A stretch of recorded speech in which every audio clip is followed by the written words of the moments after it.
Welcome to another episode of Behind the Wheel on the RideShare Guy. Hey there, this is Sergio with the RideShare Guy. Today I'm joined by Charles or Chuck, whichever way you guys want to go at it. Chuck, much appreciated that you're doing this with me today. Let's get right into it. Yeah, Please of course. introduce Thank you. yourself. Please Thank you introduce for having me. yourself, what you did before gig work, and we'll take it from there. Yeah, so I go by Chuck. I been driving for rideshare for about 6 years now. I started with Uber back in 2017.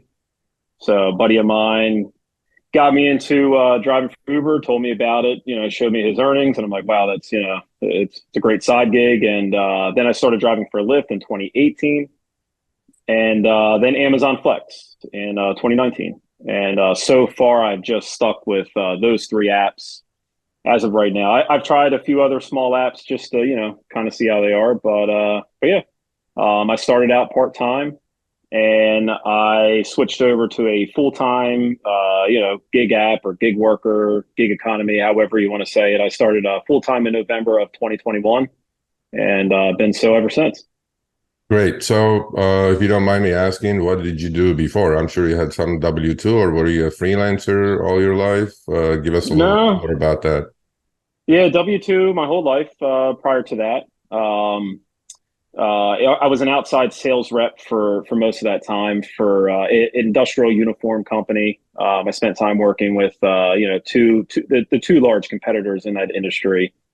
Did a few other things along the way inside of that industry, but really just got tired of it. The whole pandemic really changed, my thought, the way I see things. And to be honest with you, before I met my wife, and I was living with a roommate, he was a freelancer. He was a 1099 employee, and my wife is also a 1099 employee. So, that those two influenced me, and also the pandemic, just to kind of look in a different direction, and that's how I got started into doing this, full time. Yeah.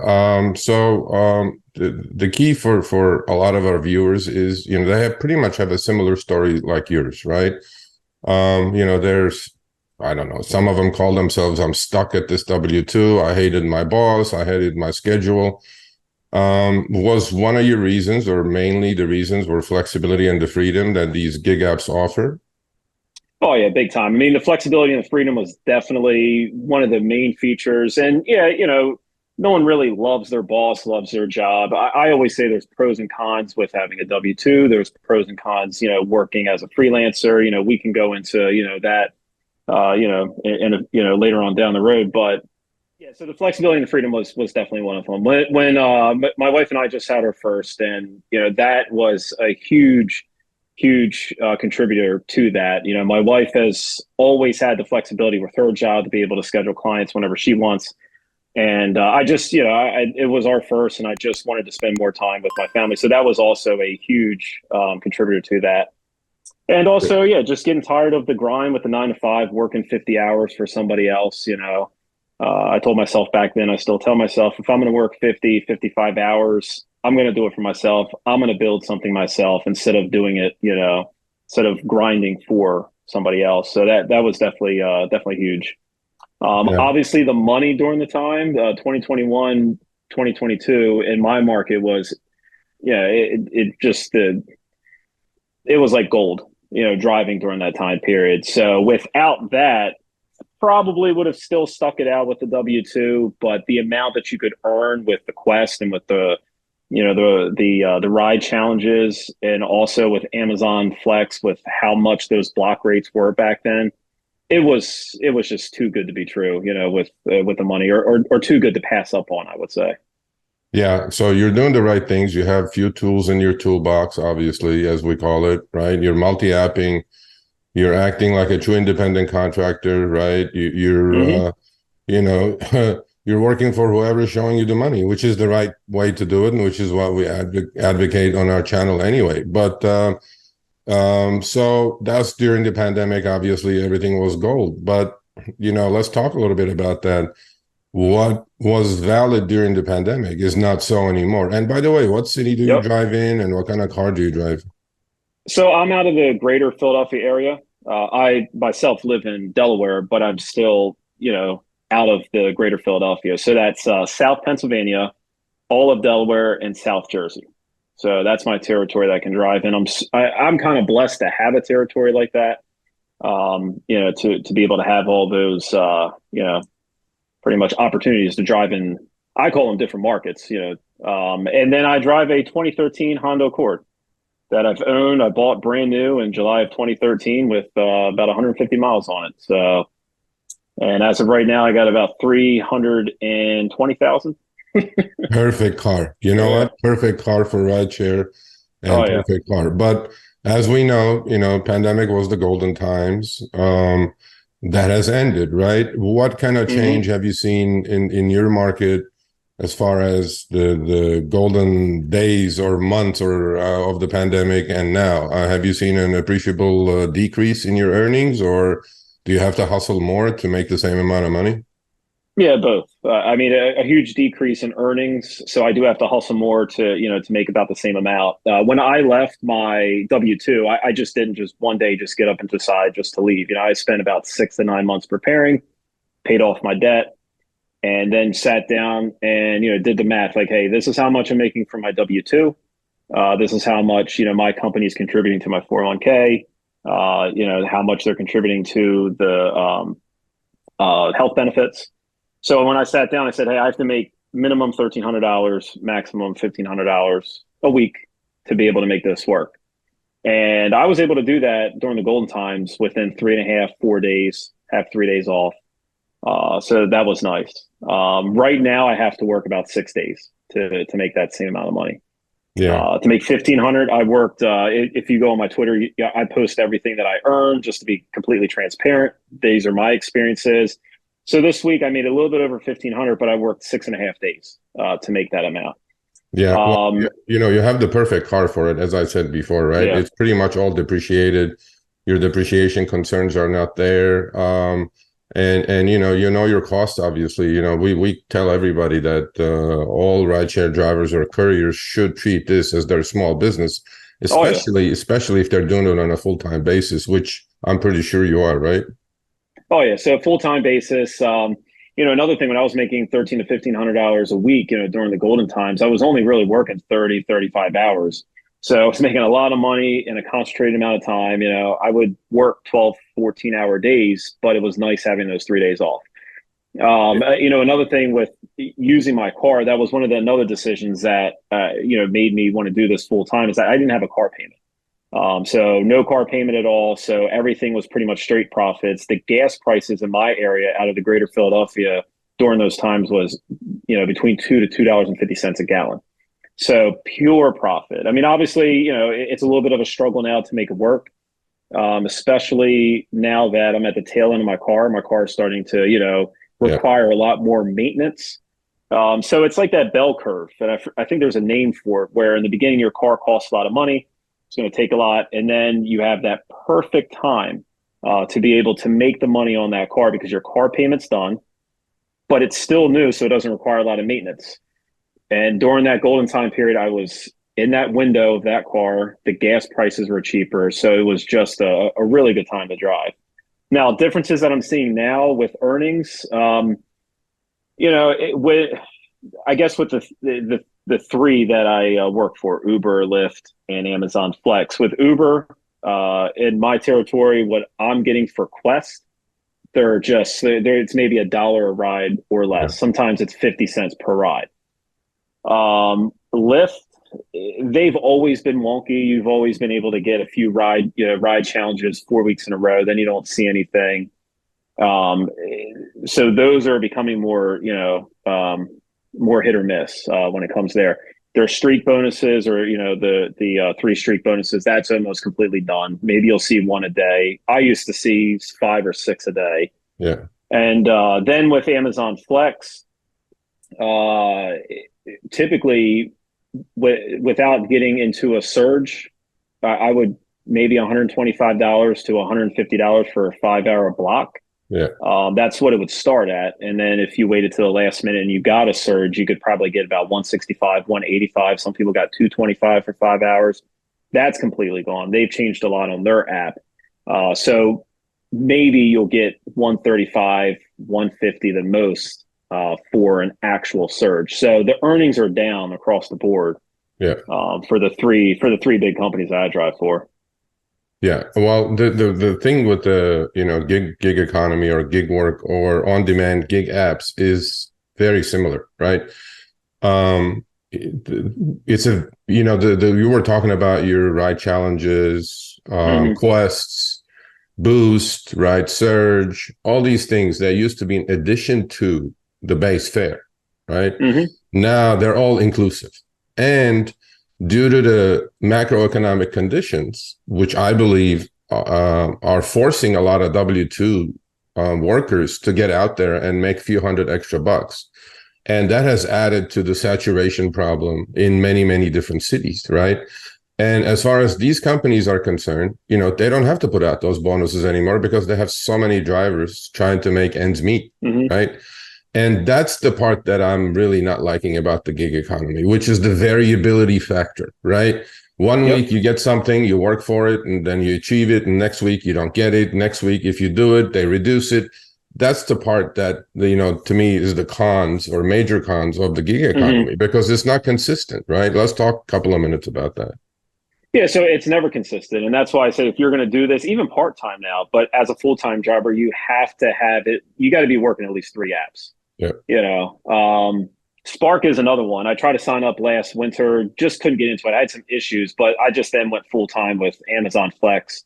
So it wasn't that big of a deal. I'm going to try again this fall. But yeah, you have to be working at least 3 apps. And for example, like last week, I worked Lyft throughout the week with the Ride Challenge, made about $995. And then I worked Amazon Flex over the weekend, made about $540. So in 6.5 days, made a little bit over $1,500. This week, there's absolutely no ride challenge. There's no streak bonuses. The quest is trash through Uber. I haven't even driven for Uber in about 6 weeks. So right now, I'm going to probably end up doing Amazon Flex the entire week. It just works with my schedule, the way that I like to do things. And, this week may be a down week. I may only make $1,100. And that is, the huge roller coaster. That's $400. Now, during the golden times, that wasn't a thing. Everyone was throwing money at you. Uber was throwing money at you. Lyft was throwing money at you. Amazon Flex was throwing money at you. It was really hard for me to pick, hey, which one is going to be doing, doing the best. Well, those are the times that you save your money, right? I mean, you hit it when it's hot. You go extra hard. And like you said, look, you have a car with 300,000 miles on it. You need a new vehicle coming up pretty soon, I'm pretty sure, because the maintenance costs probably are going to be higher on that car as opposed to you getting another used car probably, or maybe a new one to do this gig, right? What have you done about that? I mean, have you saved enough to purchase another car? And, I like talking to people who are interviewing about their, more than their plan Bs, do you have like a rainy day fund? Do you, we talk quite a bit about this on Show Me the Money Club, which is, to me, the most important thing. A lot of people, I feel like, they drive around, they put thousands of miles on their car, they pay their short-term bills. I feel like gig economy today is almost to the point of using the remaining equity in your car to pay your bills, and 6 months later you have an extra 30,000 miles on your car and you have nothing to show for it. What did you do about that? Did you save some money? Are you ready to purchase a new vehicle?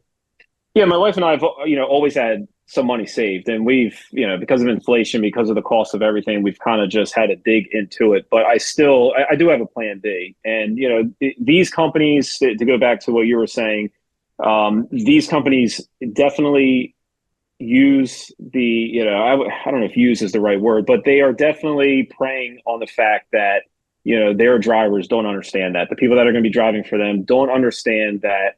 Yes, it's short-term gratification, like, hey, I can make this money and just wear my car down, but they aren't paying enough to be able to, overcome that. But, plan B for me, if things don't work out, I can always go back to a W-2. So, I'm lucky for that. And that's why I always, when I have conversation, with other people that reach out to me like, hey, should I do this full time like you?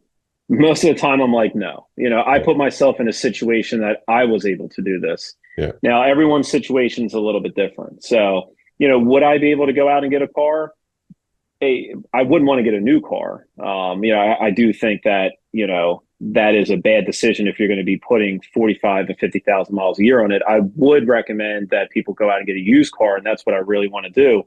But the economic, a situation out there is that used cars are just, they're overvalued right now. Yeah. And I just don't understand that, because comparing apples to apples, new car, used car, it's just extremely overvalued. So when my car eventually does go, I'm not sure. I'm not sure. I'm going to keep my options open. I definitely, no matter what, I'm always going to drive. I like this as a side hustle. I always recommend it as a side hustle for people. And you just have to go about it the right way. And I feel that these companies are preying on everyone looking for an extra cash. It doesn't matter what year it is or what economy that we're in. There's always going to be people in need that are going to be looking for extra money. Yeah. And these companies are just, they know that people aren't paying attention to these things that you're mentioning, That's that's the problem. I mean, I don't want to call it exploitation or, discrimination or whatever you want to call it. Those big words I don't think belong. But because you're free to work, you're free to, nobody's putting a gun to your head to do this, right? Exactly. And imagine you have a W-2 and then you go to your boss to say, well, by the way, I'm just going to work 2 hours today.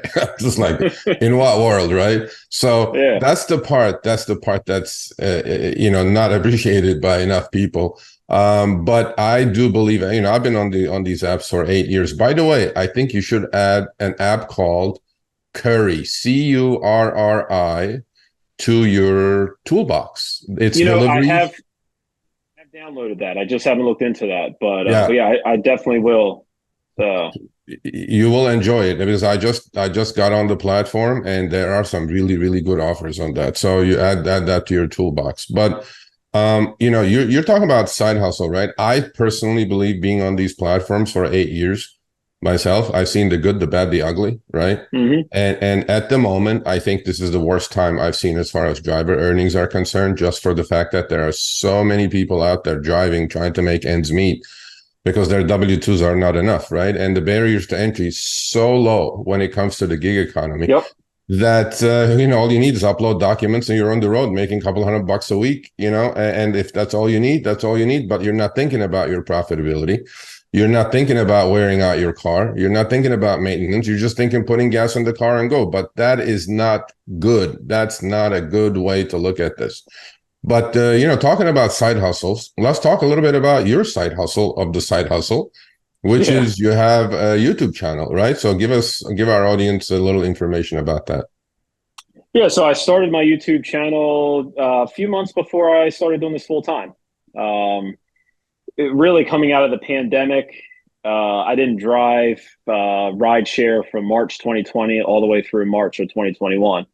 And then when I got back into driving, I don't know how it was in your region, but the people that I was picking up and the experiences that I had starting in 2021, people were just itching to get out. Yeah, it was fun. It was really fun. And my friend that got me into driving RideShare, he started driving again at that time.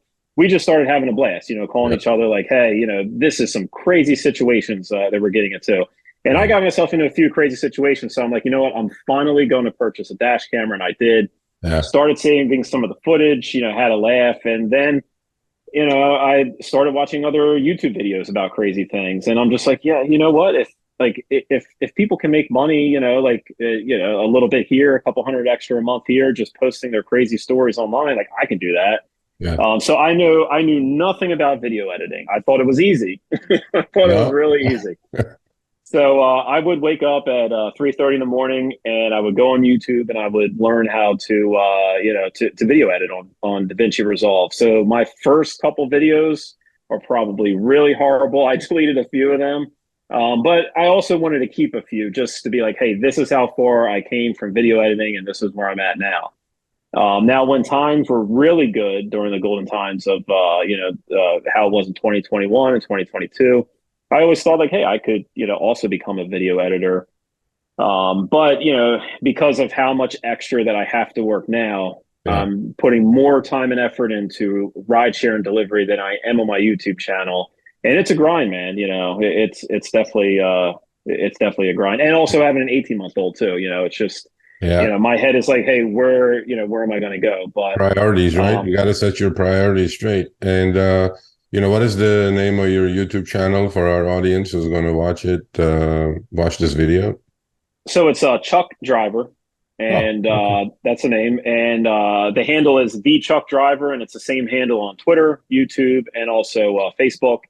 And I am going to be doing Instagram in a few months as well. Get started with that. There you go, So expanding your social network. But you got to. yeah, absolutely. So we have a couple of minutes remaining. At the end, I always give the driver or the person I'm interviewing the floor.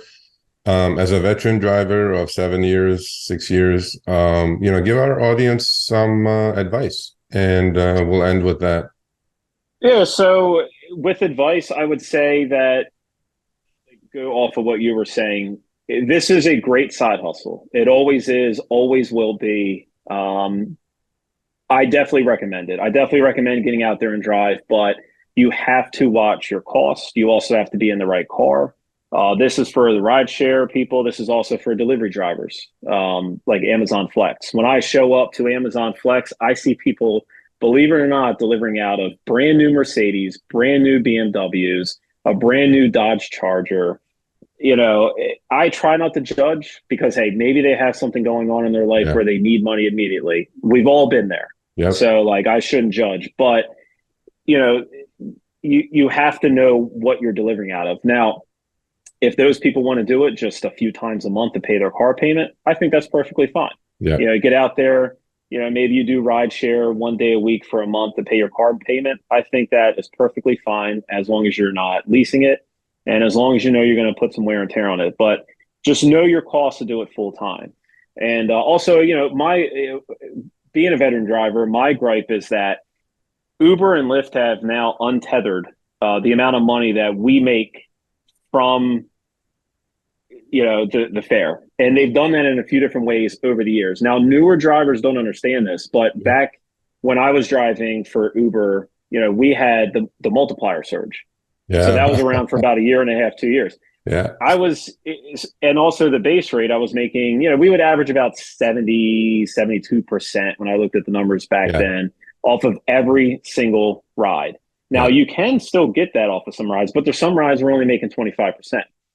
My thing with that is that during the golden time, they were giving us awesome quests. Yeah. So yes, I was okay being untethered from that 70% as long as I was making, $4 extra per ride. That was perfectly fine.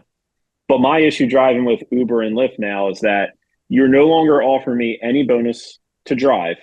You've untethered me from that 70%, and then you're charging the customer surges that we don't even know about. Yeah.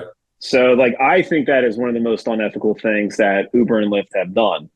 Yeah. A lot of the newer drivers just won't understand that because you had to go through that in the past to understand where we are now. Yeah. Now, there's pros and cons to everything. The only pro that I see is that I have made consistently more money per ride now than I have back then. Back then I called it feast or famine. There was times where I only made $7.50 an hour or I made $60 an hour. So at least their earnings are consistent. But over the past 6 months, the earnings per hour have gone down. So Yeah. That's the beauty, Chuck, that's the beauty of upfront fares, where the fares have no rhyme or reason whatsoever as far as I'm concerned. The same trip will show up for $10 and 2 minutes later, the same trip will show up for 15. I'm going like, they trying to recreate the wheel in the transportation industry, right? And to me, we are actually going to interview the CEO of Lyft on the 26th on our channel on Show Me the Money live, actually. And I'm going to put him on the hot seat when it comes to upfront fares. And I think we need to get rid of upfront fares. I want to get back to my miles and minutes where I exactly knew what I was going to make before I even accepted the trip. You know what I mean? But and I would love that. I would love miles and minutes. I would love to get averaging 70% cut and the surge multiplier. Tell them, please. Well, some of them may not come back. Those surge multipliers, those good old days, I don't think will ever come back. However, miles and minutes, we're going to do our best to bring it back. But, to end this here, I want to thank you for your time. Thank you for joining me today on another episode of Behind the Wheel. Much appreciated. Be safe out there. Stay healthy, and we'll keep in touch. Okay. Yeah, and thank you for giving me a platform to speak. I definitely appreciate it. Have a good one. All right, take care.